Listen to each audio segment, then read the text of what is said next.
This morning I'm headed up to the Elkhorn Baisley Mine, and this mine I've had an interest in for a long time. I've been up there a couple, maybe 3 times to this mine. I looked at my old pictures. The last time was 2005, so it's been a while since I've been up here. And the neat thing about this mine is, from the Baker Valley, for a long time growing up, you could see this this mine from the valley. The tailing pile, or the waste rock pile, stuck out like a sore thumb. Now it's pretty much disappeared. Unless you really know where to look, you won't see it. The trees have grown up tall enough around it. You just really can't see it from the valley anymore. But all those years as a kid, looking up there, seeing that tailing pile or the waste rock pile, it's not the easiest mine to get to. The last mile or two of road is just absolutely terrible. Last time I was up there, we actually had to build a bridge to get in. So we'll see how it goes today. So I got a little bit more driving, and then we'll unload.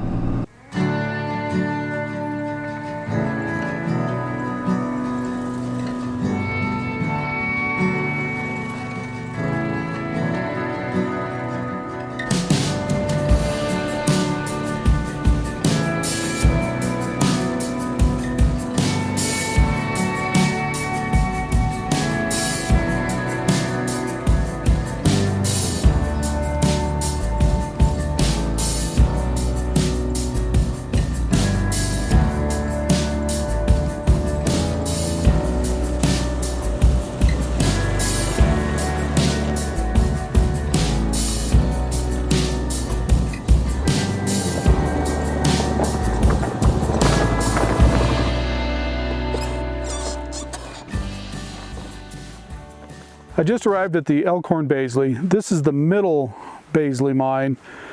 There's an upper, which will be on the next video. This one, which we'll do today. And there's a lower one that's on private property, posted, and I don't really think there's much there to look at. There's a couple cabins down there. That was originally intended for a lower adit to come in, or tunnel to come in at a much lower level. It would have been like 5,600 feet long, way back up into the hills here. And it was always proposed. I don't think they ever really got started on it. They may have started a little bit, but there's no real big waste rock pile down there. So I don't think they really got too far. 5,600 feet of waste rock would have been a very big pile, and it's just not there. So I don't think there's much to look at there besides the old cabins. And again, that's private ground. So this particular mine, the middle Baisley, wasn't really a mine to itself. It connected to the same vein as the upper Baisley. They just came in at a lower level here, and this was done later. I think the upper Baisley was found mid-1880s and worked up until around 1904, 1905, if memory serves correct. Then it kind of shut down, and then they reopened with this lower adit going back in about 1920, and built this lower part here, and they did a lot of work down here. And I don't know how much they took out on that second round of operation. I know total was about $1.5 million for this mine, and for about roughly 10,000 feet of working in this mine, that's really not too bad. So there's a lot to explore around this lower mine, and coming in here, I was really surprised at how much the road's grown over since the last time I was in here.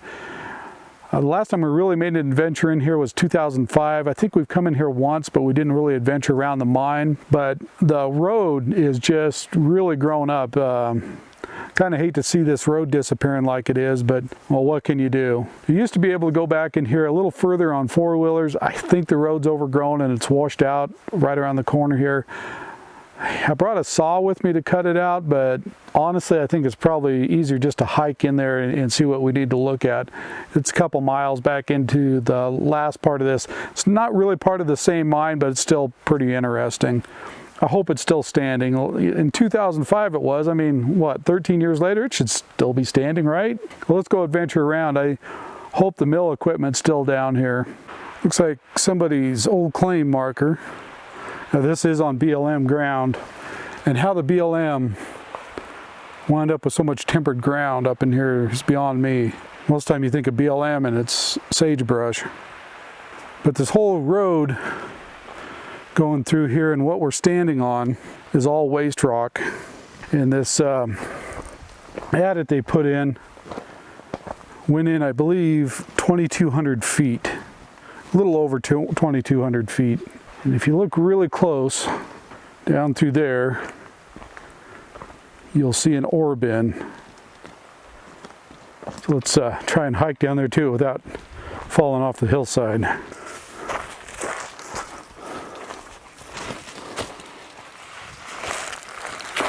I believe this is what this was an ore bin anyway. Not so sure this stuff that's in here is actual ore. Yeah, it kind of looks like maybe some quartz mix stuff here. And let's see if we can get down below this. This is where the interesting stuff is down below.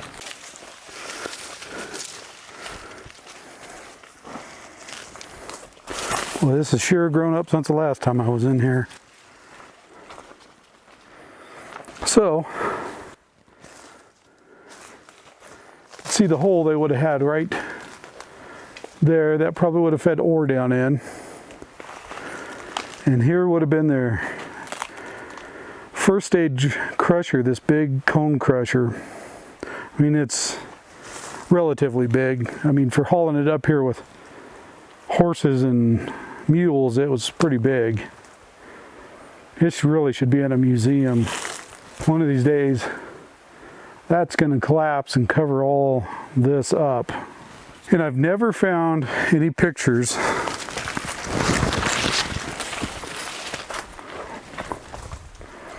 of this actual mill. There's pictures of the upper Baisley, but not this mill. Looks like they had opening on each side for the ore to come out.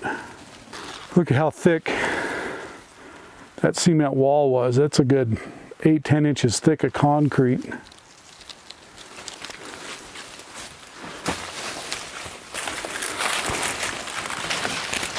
I'm pretty happy to see nobody's vandalized this too much. Like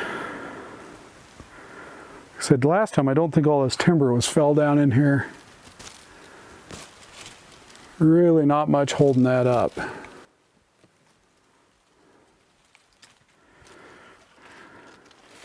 This would be really cool to get it down to a museum.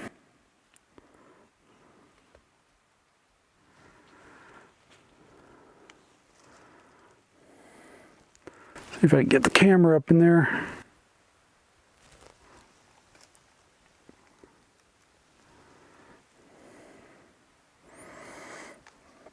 You can see the patent on this was 1878. I don't know when it was actually built. I assume not too long after that.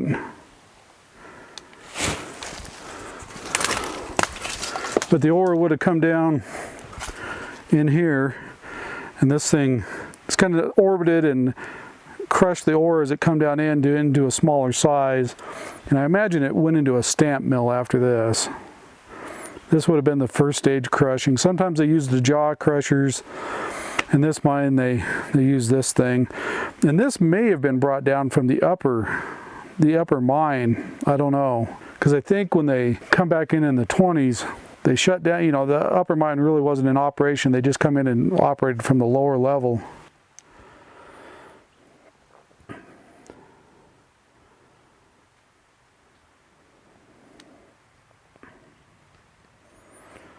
I bet you this thing weighs several tons. I wouldn't doubt what it weighs, about 6 tons or so.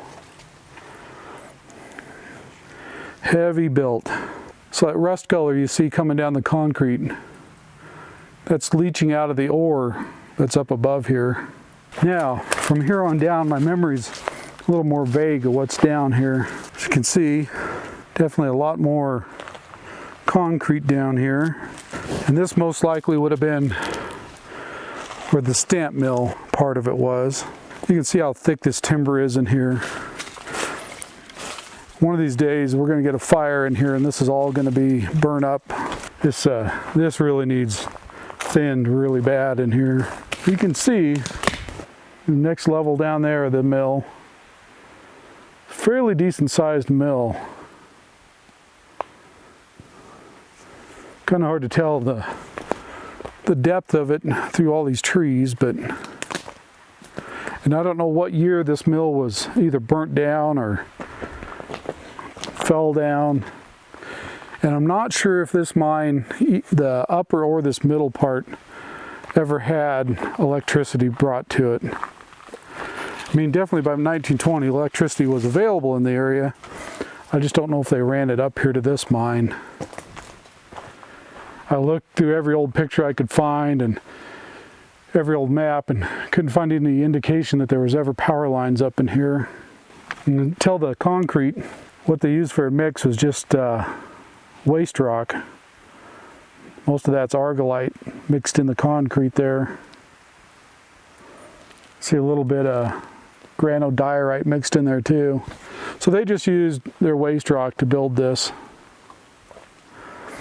Here's a big cement slab where I'm guessing the stamps would have been. And by 1920, they may have brought their own generator up with one of those big old Fairbanks Morse engines and ran a generator. A lot of mines did that later on. Just created power on site. It might have been what they done here at the middle Baisley. Up at the upper Baisley, I don't think they ever had any electricity there. Well, just as I said that about the power, look what we got there. The ground rod. So that kind of answers that question. Either they had, well, I'm guessing they probably had their own generating system here. Pretty sure that's what that is. Now let's go down and look at the lower part here of the mill. Okay, now we're down here at the lowest part of the mill. This part of the foundation's starting to shift quite a bit. See, it's totally disconnected there. And it always kind of surprises me. Most of these, they didn't use any rebar in them, and they still held up really well. Interesting rock in there. This definitely looks like a fuel drum.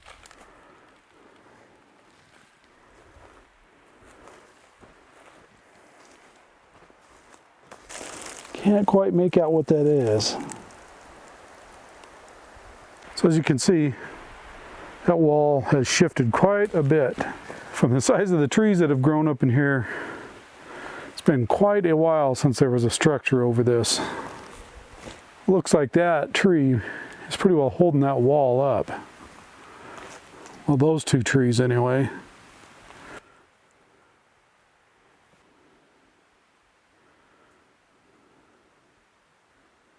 Now we're down below that foundation.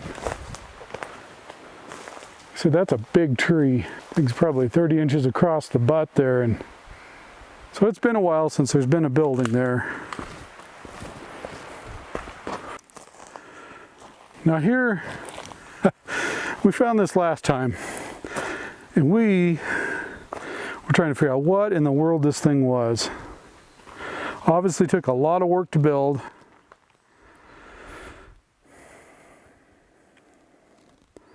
It's got an inlet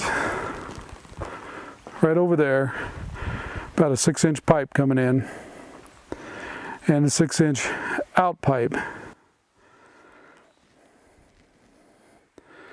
And I'm guessing it's probably, when it was dug out, it was probably about 8 foot deep. And further up the hill, scattered up through here, there's more just like this one, quite a ways apart from each other. So the only thing we could come up with was a pressure regulator.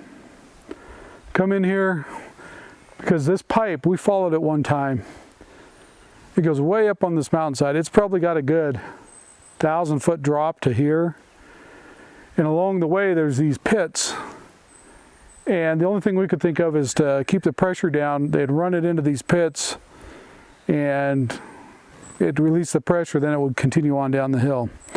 We could be totally wrong. I have no idea what these things were for, but they're sure interesting anyway. These rocks are just stacked like that. So they're obviously not watertight.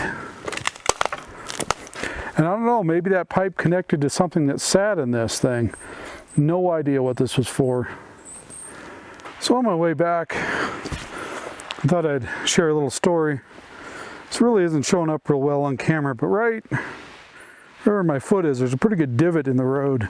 And what that's from, back in about 1997, 98, we were actually running a little suction dredge up in here, and they were helicopter logging way up on that mountainside, way above us, with a K-Max helicopter. And one day we come in here, and here's a big, perfectly round divot right there. So what had happened is one of the trees slipped out of the choker and fell dead center right there and made a perfect circle about 20 inches deep. The guys that were logging the tree cutter, the fellers actually told us what had happened. So he had to come back in and pick this one back up and get it out of here. But just kind of interesting, that divot's still there. So we're on another part of the waste rock pile. This whole road is a waste rock pile, but this one comes out here and drops way down to North Pine Creek. And where we were suction dredging was right down there. We used ropes and whatnot and lowered that suction dredge, about a 3-inch dredge down in there. It was quite a feat to get it down in there. It was even bigger feat to get it out of there. And yeah, we found a little bit of gold, but not much. So back when they logged this, the logging company had this trail opened up to where you could take four-wheelers back in here. I'm gonna walk back here and see what it looks like. Seems like last time I was in here it didn't look so good. It'd be great if it was. It'd save me a lot of hiking. I also tried dredging right up in here. It looks completely different now. Looks like it had several big washes down through here. Yeah, I'm not getting a four-wheeler through here. This take a lot of work to get one through here. I guess I could winch myself up this. Well, this is becoming nearly invisible now. But right, I believe it's right there is where the tunnel went in, 2,240 feet back up into this mountainside. As you can see, this is pretty dang steep. That's the only purpose for this tunnel, was a cross-cut tunnel to get to the vein, so they could work it from lower down. Up above they had a shaft that went down so far, and then they put this in to work even deeper. You can see there's a little water still trickling out. Okay, yeah, I had the wrong spot. This big slump in collapse is where that tunnel went in. I can hear the water running underneath here. So as steep as this hillside is, you can see the size of the rocks. I mean, thing's about 8 foot across. It would be a major undertaking to reopen this. Not to mention, it's right next to the creek, so I'm sure all the environmental stuff you'd have to go through would be tremendous. You can see all the water that's coming out of that thing. Quite a lot of water. Now, I've heard a couple stories about this particular tunnel. I'm not sure which one of them's 100% accurate, or it's a combo, but I know for a fact this happened. Now, the first version of this goes along and says that these guys back in the 20s or 30s went back into this level and were blasting along, digging, got real close to the old workings, and they thought they would set a charge and they would meet up with the old workings. All the water would evacuate. So they went in, drilled, water started squirting. They thought they may have been closer than they thought, so they just pulled out.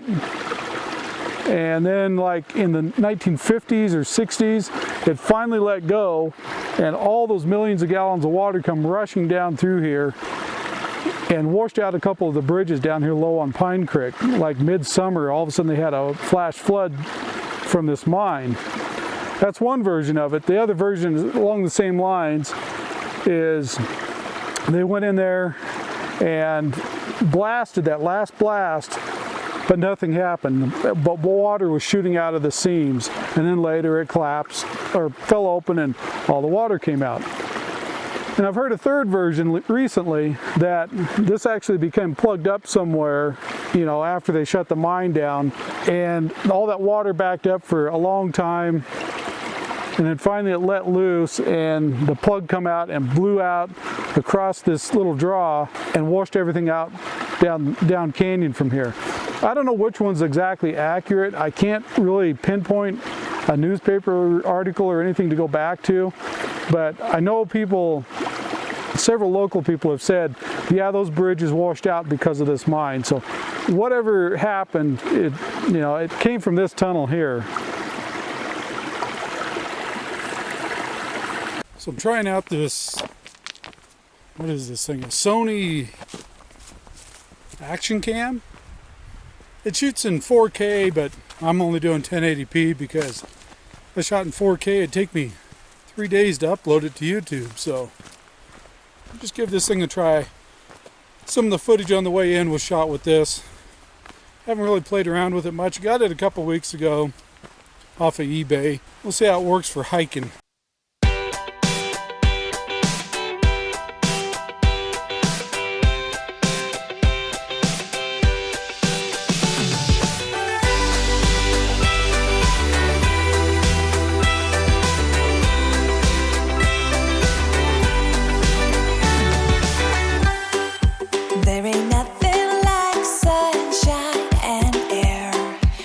You feel like you don't have a care. There ain't no one else around but you. So here's exactly what you're I've been hiking a little ways up this road. Found a little cut here. Not sure if it was ever an adit or they just dug a trench. This might have been a short adit at one time. Looks like up above here might be another one. Looking down at that trench or collapsed adit.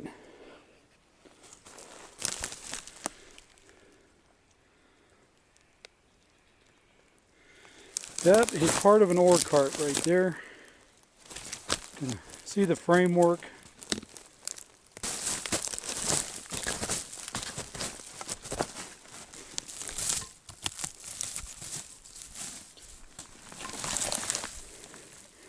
There's the axle. Wheels aren't on it anymore. A little guy.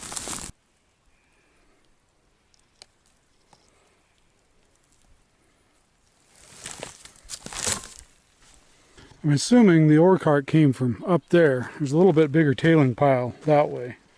Okay. This one's seeping a little water out. It is collapsed. So evidently there's a vein running up this mountainside and they're just poking holes in it as they go. From the tailings on this one, I'd say it goes in 100, 200 feet or so. See where this road goes. I'm hoping this is the right road. Most of this I don't remember that well.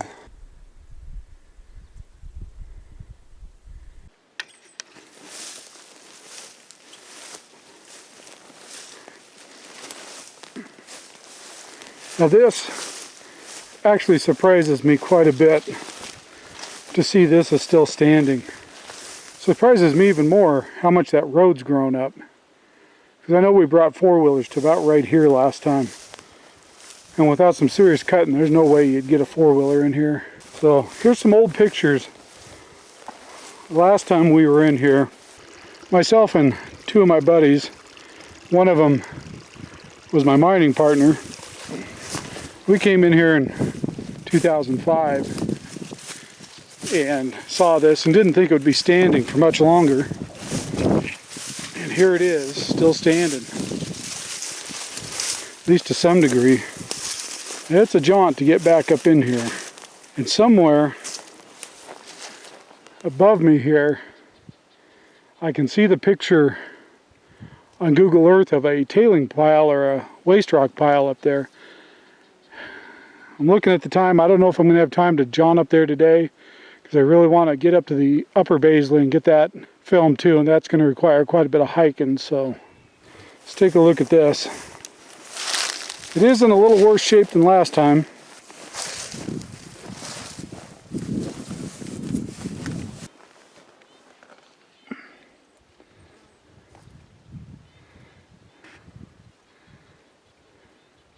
Somebody left a jug of water.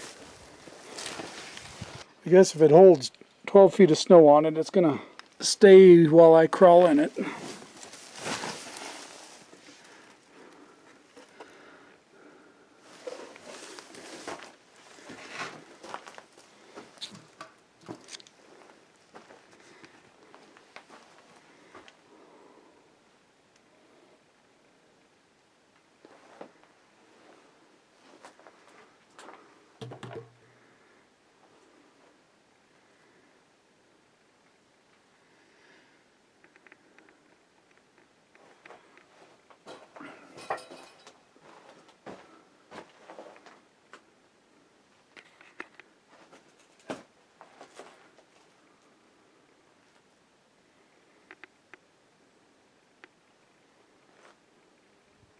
Now, if you were out here cold and wet, this would be a pretty welcome shelter, even as bad a shape as it's in.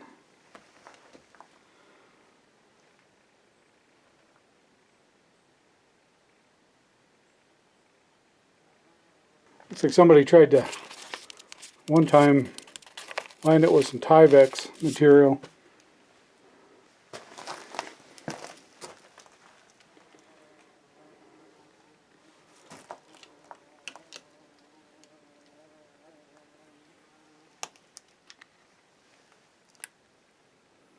Let's go look at the outside some more.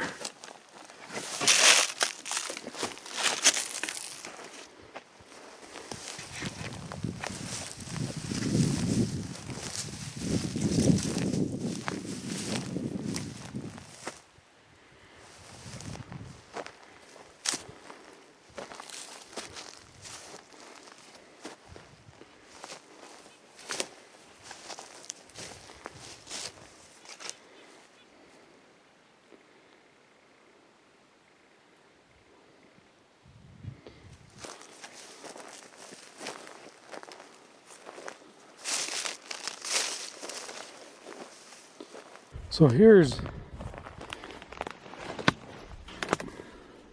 the remnants of an old wood stove of sorts. Looks like this was probably made on site with leftovers that were laying around here. I kind of doubt whether the old miners did that. This is probably, I don't know, they might have done it. I was going to say it might have been somebody later in here using this as a little hunting cabin. Somewhere up that way is that tailing pile that I can see from Google Earth. I'm going to wander around here just a second, see if I can spot it. Well, it might be worth just a little jaunt to check this out. And I'm hiking up here above the cabin. This rock is granite or granodiorite, if you will.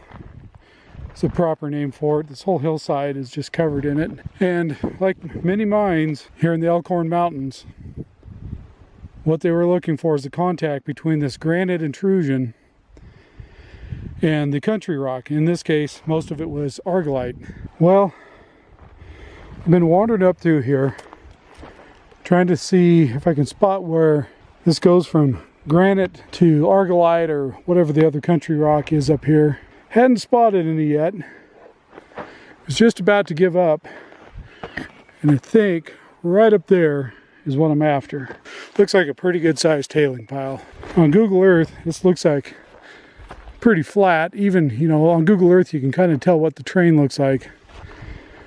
I can tell you, this is anything but flat. This is pretty dang steep up in here. And that vein from the Elkhorn Baisley comes right across that ridge right there and comes this way. And I think this is the far end of that vein where this tailing pile is, I think. I'm really going to kick myself if I come up here and find this is open. But I left my light and everything else down at that cabin. And I'm not hiking down there and back up to get it.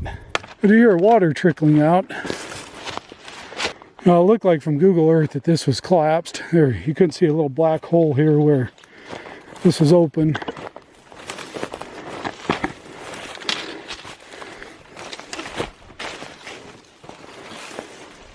And sure enough, it is. But there's a fair stream of water coming out of it.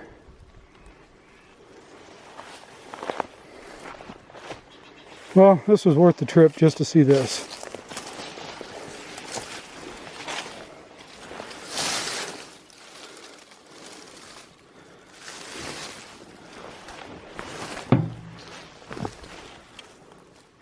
Some rail. The ore cart's in nice shape. Only reason it's still here is it would be a royal pain to get it out of here.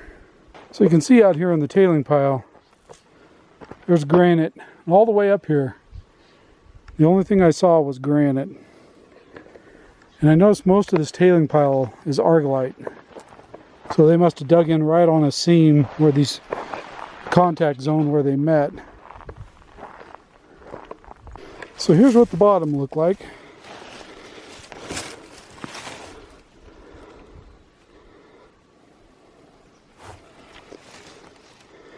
And I'll flip it back over before I get out of here.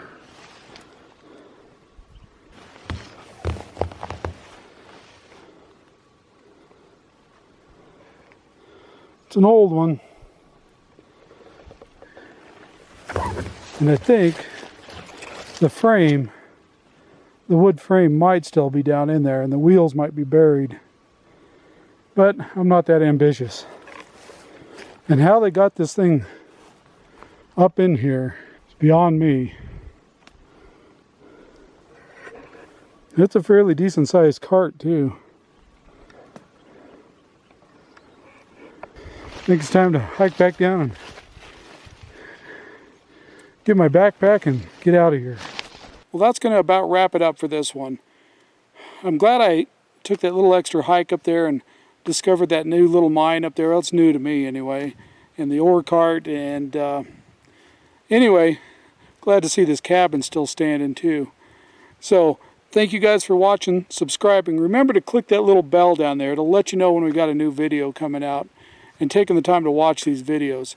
And stay tuned for the next one, the Upper Baisley. There's a lot more interesting stuff at that one too. Unfortunately, a lot more hiking too. Have a great day, and we'll catch you on the next one.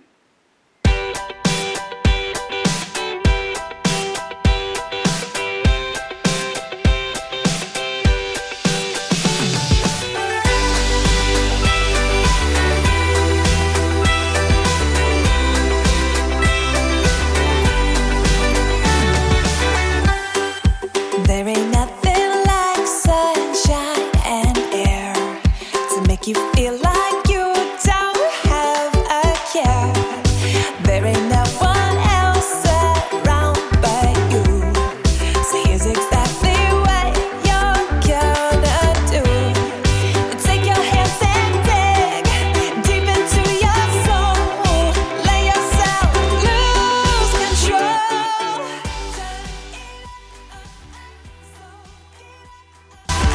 Can you feel it all over? No, you'll never know when you'll get the chance. So put on your favorite song and dance.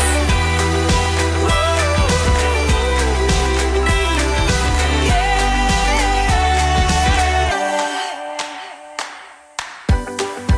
It's a good day.